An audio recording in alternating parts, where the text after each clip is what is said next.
Good morning everyone. আজ হচ্ছে জামাই ষষ্ঠী। তো আমি সকাল সকাল স্নান করে চলে এসেছি আমাদের ষষ্ঠী তলায়। তো এখানে আমি আসার আগেই পুজো শেষ, মানে আমাদের পুচকু দুটোকে সামলাতে সামলাতে আমার দেরি হয়ে গেছিলো।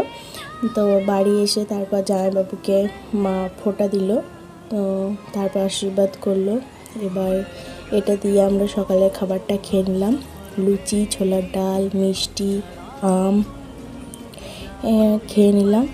তারপরে আর লাঞ্চের ভিডিওটা করা হয়নি, মানে এতটা খিদে পেয়েছিল পরে কাজ করার পর, তার জন্য করা হয়নি। তারপর আমরা বিকেলবেলায় মানে সন্ধ্যাবেলায় ঘুরতে বেরোলাম সবাই মিলে। তো একটা মন্দিরে গেছিলাম। এই মন্দিরটার নাম হচ্ছে সর্বমঙ্গলা মায়ের মন্দির। তো এখানে বাবা মহাদেবও ছিল। এই যে এই ঠাকুরটার নামই হচ্ছে সর্বমঙ্গলা।